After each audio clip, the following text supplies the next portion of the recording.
Halo sahabat frekuensi, Assalamualaikum warahmatullahi wabarakatuh. Semangat pagi, salam sejahtera untuk kita semua. Om Swastiastu, Namo Buddhaya, salam kebajikan. Alhamdulillah senang sekali rasanya kita bisa berjumpa kembali untuk ORI, obrolan ringan tapi berisi untuk kesempatan hari ini. Saya Ratna Kurniawati sampai beberapa menit ke depan akan bersama dengan Anda, dan kita pasti tahu bahwa masa lalu itu adalah sejarah. Hari ini adalah goresan dan hari esok adalah masa depan. Semangat untuk 2024-nya, dan sudah pasti di 2024 itu banyak sekali tantangan-tantangan sekaligus juga semangat-semangat baru yang akan kita raih bersama. Untuk itu di sini dalam obrolan ringan tapi berisi, saya tidak sendiri, saya bersama dengan special guest yang sudah ada di sini, Kepala Loka Monitor Spektrum Frekuensi Radio Gorontalo. Semangat pagi Mas Hamzah. Semangat pagi Mbak Ratna. Ya, kita sudah masuk beberapa hari di 2024 ini Mas. Yes. Boleh tahu dong malam tahun barunya atau pergantian tahunnya itu gimana tuh Mas? Saya biasanya kalau pergantian tahun tidak pernah kemana-mana. Sama. Ya, saya selalu di rumah menikmati waktu dengan keluarga dan berefleksi, mensyukuri apa yang sudah Allah karuniakan kepada kita. Jadi memang dari dulu sejak masih anak muda, sekarang masih anak muda ya. Oh masih banget kok. Sejak masih belum berkeluarga bujangan gitu sampai sekarang memang jarang kemana-mana kalau malam tahun baru. Selain karena malas macet-macetan biasanya, Betul. memang saya rasa lebih nyaman di rumah. Lebih senang memang di rumah aja ya Mas ya. Oke. Ada dong pasti beberapa hal yang paling mengesankan khususnya untuk tahun 2023 ini Mas. Banyak yang mengesankan ya Mbak ya, baik selaku personal maupun di organisasi. Karena kita di podcastnya tim LG, maka barangkali kita akan lebih banyak ngobrol tentang apa sih yang mengesankan untuk kita bersama barangkali di sepanjang 2023 ya Mbak Ratna ya. Jadi hampir semua mengesankan buat saya Mbak, tapi saya akan coba underline beberapa. Yang jelas saya mensyukuri, kita bersama mensyukuri bahwa capaian kita di 2023 itu jauh lebih baik daripada 2022.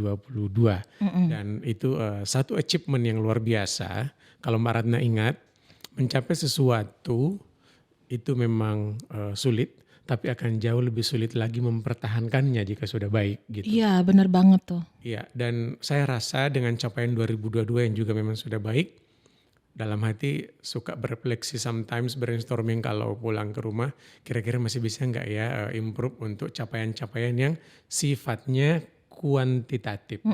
Sifatnya kuantitatif, kalau yang sifatnya kualitatif, improvement dari sisi barangkali meaningnya kita bekerja itu pasti bisa. Tapi kalau kuantitatif itu barangkali yang harus cari cara gitu ya, termasuk bagaimana improve kualitas layanan ke masyarakat itu gampang. Tapi kalau yang sifatnya kuantitatif tuh dengan yang sudah baik itu benar-benar something yang challenging Mbak. Dan alhamdulillah kita bisa ternyata gitu. Ada banyak ya, yang pertama layanan yang semakin berkualitas dan berdampak ke publik. Itu yang kita syukuri. Diukur dengan indeks kepuasan masyarakat, indeks integritas pelayanan publik, semua juga memang bagus. Dan ini yang kita harapkan makin berdampak ke masyarakat kita, stakeholder kita, pengguna frekuensi di Gorontalo. Itu kalau dari sisi layanan ya Mbak Ratna. Kemudian di kantor ini ada banyak infrastruktur baru yang kecil lah ya. Makin manis gitu. Manis ya Mbak Ratna. Iya, makin manis. Ya, ada di lobi depan tuh Great People, Great Company, itu salah satu spot favorit yang berhasil kita create pada tahun ini.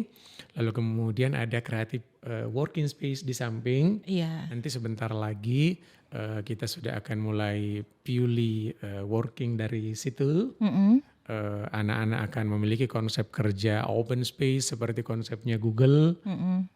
Insya Allah menambah spirit ya untuk teman-teman bekerja makin baik.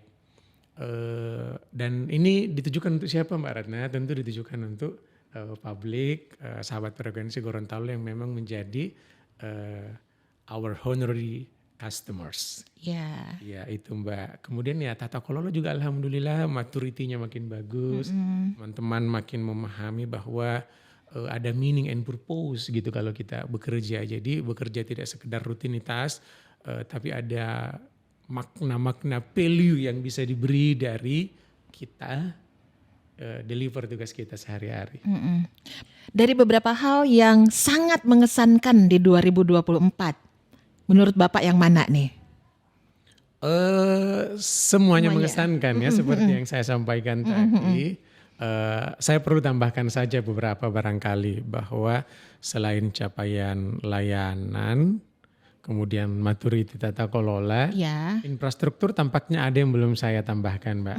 Jadi selain creative co-working space ya, kemudian new look di lobby, great people, great company, kita juga tahun ini mendapatkan dukungan tambahan mobil gagah unit Monde R. Cakep banget loh. Ganteng ya mobilnya ya. Ganteng, seganteng Mas Hamzah. Nanti kan itu running di Gorontalo, nanti di wilayah kerja kita untuk melakukan observasi monitoring frekuensi dan tugas-tugas lainnya Mbak ya. Oke. Ya, dan satu lagi, selain creative co-workspace itu kita juga punya fasilitas bukan baru ya, tapi musola Ar-Rahman yang di atas itu kita lengkapi dengan fitur ajan otomatis, tiap jam mengaji. Kemudian Mbak Ratna yang menarik, kalau malam Jumat itu yasinan, al-mulk, waqiahan otomatis juga. Oke. Ya memang juga makin nyaman sebetulnya, ruangannya habis dipermak ya Mbak ya, di remake gitu. Ya. Jadi itu barangkali dua tambahan infrastruktur yang bagi saya mengesankan karena penting untuk melakukan tugas utama kita untuk observasi monitoring sumber daya frekuensi dan juga untuk kita di kantor supaya kita tidak kemudian melupakan elemen utamanya kita gitu. Hablum minallahnya, memastikan tempat ibadahnya menjadi tempat yang nyaman atau paling nyaman bahkan di tempat kita sehari-hari menunaikan ikhtiar. Oke. Memang kalau misalnya mau dilihat tahun kemarin dengan baru mau berjalan saat ini nih Mas. Tahun kemarin itu laju perkembangannya itu memang benar-benar luar biasa banget kalau mau dibandingkan dengan baru beberapa hari kita melewati tahun ini. Alhamdulillah. Itu pasti nggak gampang dong Mas ya. Tantangan-tantangannya apa aja sih? Banyak tantangan ya Mbak Ratna. Yang pertama nomor satu itu waktu projecting coworking space. Mobilisasi teman-teman yang sudah sangat terbiasa bekerja dalam ekosistem yang barangkali di kotak-kotak kacanya masing-masing. Belum konsep yang open seperti ini. Belum lagi creative coworking space itu dia harus selalu simplicity gitu ya. Artinya paling hanya ada perangkat laptop di situ, handset yang minimalis dan harus rapi lagi kembali gitu. Nah, mengubah kultur itu tidak mudah gitu. Banget. Memobilisasi anak-anak untuk sementara pindah dulu kalau di kita kan naik dulu ke meeting room nih di Karawo kan. Ya itu bukan pekerjaan yang mudah gitu. Terus kemudian tantangan dari sisi tata kelola sih alhamdulillah anak-anak memang karena sudah dibekali dengan training Grand Y dan meaning and purpose itu tidak terlalu sulit. Yang saya rasa menarik juga itu adalah tiap tahun kan kita selalu ada annual conference Mbak Ratna. Itu bukan hal mudah untuk mampu menyajikan something different daripada tahun sebelumnya ketika tahun sebelumnya sudah bagus. Betul. Nah tantangan tahun ini saya berpikir dengan teman-teman tim kreatif kira-kira bagaimana ya supaya ada lagi tema baru tapi harus tetap relevan ya, harus tetap relevan tapi berbeda dengan tahun-tahun sebelumnya. Setelah rembuk-rembuk discuss, lahirlah kemudian itu conference dengan tema The New Waves of Tomorrow. Alhamdulillah diapresiasi dan pada kesempatan itu kita bisa berbagi seluruh capaian-capaian baik kita ke customers, stakeholders, publik dan mitra kita di Gorontalo Mbak Ratna. Gitu ya. Jadi memang ada beberapa catatan penting, kemudian semua tantangan-tantangan juga bisa sangat teratasi dengan baik ya Mas ya. So kalau misalnya mau dilanjutkan kembali, kira-kira hal-hal apa saja yang bakal dicanangkan, kemudian juga nantinya bakal diimprove kembali di tahun ini nih Mas? Iya, kalau kita berbicara apa yang harus dilanjutkan dan apa program baru Mbak Ratna, kita akan selalu, tadi Mbak Ratna opening dengan gimana, koreksi kalau salah ya, Iya. masa lalu adalah sejarah, Sejarah. hari ini adalah Goresan. goresan, dan besok adalah masa depan. Semua yang sudah baik di tahun sebelumnya itu menjadi referensi kita Oke. untuk jauh lebih laju di tahun depannya. Iya, ada beberapa tata kelola yang saya anggap terus perlu kita bawa. Satu itu super agility yang sudah sering disampaikan dalam berbagai kesempatan ya. Kemudian teman-teman juga sangat-sangat perlu untuk memastikan maturity tata kelola Mbak. Kematangan ya. Iya. Kematangan tata kelola karena mungkin selama ini sudah baik tapi kita ingin level up lagi maturity-nya Mbak Ratna. Gitu. Dan ada beberapa sih yang memang masih tertunda dari ide teman-teman juga ini Mbak Ratna. Tahun ini untuk program edukasi publik saya pengen kita goes to campus. Wow, keren. Ya, goes to campus dan goes to school. Keren banget. Jadi kalau goes to campus itu memang kepada anak-anak mahasiswa, tapi kalau goes to school itu lebih kepada menyasar anak-anak Gen Z. Yap. Supaya edukasi tentang sumber daya frekuensi radio, sumber daya strategis ini mampu menjangkau lebih spesifik lagi halayaknya. Selain tentu saja memang ke sahabat frekuensi pengguna ya Mbak Ratna ya. Iya. Intinya yang lainnya adalah bagaimana 2024 ini kita bisa memberikan layanan yang makin berkualitas, makin berdampak ke publik Mbak Ratna, ke masyarakat. Itu pasti sangat tidak gampang gitu sebenarnya Mas. Apa sudah ada strategi-strategi tersendiri nih untuk melakukan hal-hal yang sudah Mas sebutkan tadi? Iya pastinya Mbak. Jadi sejak awal tahun kita sudah selalu set up ya. Set up, bikin detail framework bagaimana kita menjalankan seluruh program yang ada tahun ini. Apa improvement yang bisa kita buat dan bagaimana memastikan seluruh sumber daya fit in dengan apa yang akan kita kerjakan sepanjang tahun ini. Itu sudah termasuk target yang spesifik nggak di 2024 ini Mas? Kalau target spesifik pastinya memang seluruh program kita berjalan dengan baik, tapi dengan value ya Mbak ya, dengan makna, tidak sekedar rutinitas. Iya. Jadi kalau apa yang spesifik saya targetkan pada 2024 itu satu, maturity tata kelola. Kemudian saya juga pengen membuat simplifikasi proses dengan memanfaatkan teknologi. Kemarin kan kita sudah banyak menuliskan ide-ide untuk simplifikasi proses inspeksi tata kelola data misalnya. Ada usulan seperti ini. Nah itu yang akan kita deep dive, kita akan deploy Mbak Ratna ya untuk memastikannya bisa diimplementasi. Jadi maturity tata kelola, kemudian simplifikasi dan edukasi publik dengan 2 target spesifik tadi.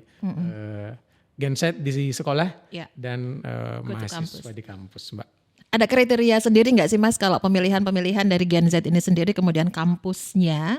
Apakah ada kriteria ini harus kampus A, harus sekolah A, B, C, D yang bakal menjadi target? Sebetulnya sih seluruh kampus kita target, tapi pastinya kita akan terbatas waktu ya Mbak Ratna. Artinya mungkin kita akan pilih prioritasnya dulu. Jadi kampus-kampus yang ada di Gorontalo nanti kan kami hadir, insya Allah barangkali yang pertama mungkin UNG dulu, UNG atau Unisan lah ya, salah satu dari 2 itu. Tapi itu sebetulnya tidak berarti bahwa dibikin di UNG lalu hanya UNG yang datang, bikin di Unisan lalu hanya Unisan yang datang. Bisa mengundang mahasiswa-mahasiswa dari kampus lain untuk bergabung di situ. Iya. Jadi kalau sekolah pun juga gitu, kita akan pilih sekolah-sekolah ya mungkin yang di kota dulu, SMA 1-nya barangkali, lalu kemudian sambil buat di SMA 1 kan boleh juga ngundang dong yang dari Bolemo misalnya, Bonebol, Pohuwato, Iya. undang-undang yang representasinya ya, supaya bisa langsung menjangkau banyak.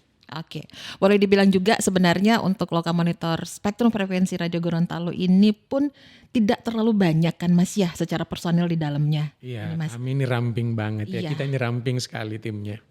Ramping banget emang Mas. Itu gimana caranya itu Mas untuk melibatkan seluruh elemen yang ada, seluruh teman-teman yang boleh dibilang benar-benar ramping ini sekaligus agar engagementnya tetap terjaga di 2024 ini. Iya, menjaga engagement tim itu memang bukan pekerjaan sehari 2 hari Mbak Ratna, tapi itu pekerjaan seumur hidup seorang leadernya dan seluruh tim yang ada di dalamnya.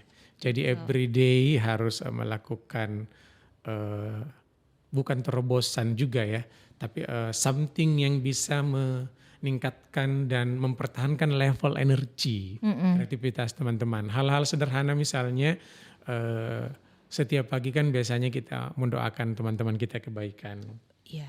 menyampaikan quotes-quotes penyemangat, energi, itu salah satunya. Tetapi yang lebih penting Mbak Ratna, untuk seluruh tim itu engage Mbak, kita harus memastikan semua punya porsi, Oke. semua terlibat Mbak Ratna. Nah kita waktu set up kemarin di awal tahun, itu seluruh tim diberi kesempatan untuk menuliskan ide kreatifnya masing-masing. Menuliskan wish-nya masing-masing. Apa yang ingin saya capai di 2024. Nah saya sudah memegang semuanya dan itu akan kita deploy, kita jahit jadi satu Mbak Ratna. Menjadi bagian tidak terpisahkan dari program yang akan kita jalankan selama 2024. Itu salah satu tips sederhana, libatkan seluruhnya, dorong semuanya untuk ambil peran, berkontribusi, dengan demikian mereka automatically engage. Seperti itu ya. Ya, Tapi sebenarnya pun kalau misalnya kita secara pribadi ataupun misalnya Mas Hamzah sebagai leader yang ada di sini, rada ribet, rada susah nggak sih Mas ketika ada satu kebiasaan buruk terus mau dibabat habis gitu aja, itu memang butuh satu perjuangan nggak sih? susah sih, saya tidak terlalu sepakat dengan kalimat susah Mbak Ratna. Menantang pasti, Oh, oke. tapi resep dan kuncinya satu. Memang transform dari satu hal ke hal lain, apalagi kalau dalam tanda kutip ya negatif ke positif, itu memang bukan pekerjaan selesai gitu. Ya nggak sekali jentik jari gitu ya. Need a consistency, ketekunan, persisten harus awal timnya gitu. Oke lah, dan kita berharap juga semoga kedepannya Bapak masih tetap di sini bersama dengan kita, itu pasti dengan beberapa gagasan, dengan beberapa ide, terobosan-terobosan terbaru itu tetap akan ada di LG di bawah leadershipnya Pak Hamzah. Ya dengan kita semua sama-sama Ya. ya karena tidak hanya saya tapi seluruhnya punya ruang untuk mengambil perannya, berkontribusi dan melaksanakan yang terbaik yang mereka bisa sesuai potensi masing-masing. Oke, dan saya sangat yakin banget untuk culik Bapak ada di sini tuh susah banget kan Pak ya. Bapak punya waktu tuh memang benar-benar sangat terbatas sekali, dan saya juga pasti sudah tahu beberapa agenda Bapak ke depannya seperti apa untuk pagi hari ini. Dari pagi, siang, bahkan sampai malam pun Bapak masih tetap memikirkan apa yang harus dikerjakan untuk next. Untuk itu Pak, ini penutup nih. Ya, Adakah kata-kata penyemangat yang nantinya bakal bisa dikasih ke kita semuanya untuk 2024 ini? untuk melayari 2024 ya. Iya. Simple words ya Mbak Ratna. Ganbate. Do your best every day and the best will come to you for sure. Oke, terima kasih Bapak untuk kesempatannya. Jadi untuk obrolan ringan tapi berisi edisi perdana kali ini, kalau boleh mau digaris bawahi 3 kata aja ya Pak ya. Apa itu Mbak? Stop, start, and continue. Oke. Itu aja ya. Oke, baik. Ganbate pokoknya ya.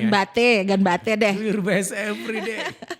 Terima kasih banyak untuk atensi Anda Sobat Frekuensi sudah menikmati obrolan ringan tapi berisi untuk edisi perdana. Kali ini saya Ratna Kurniawati bersama Kepala Loka Monitor Spektrum Frekuensi Radio Gorontalo Mas Hamzah mengucapkan terima kasih banyak untuk partisipasi dan atensi Anda semuanya. Sampai baku dapa lagi untuk episode selanjutnya. Assalamualaikum warahmatullahi wabarakatuh.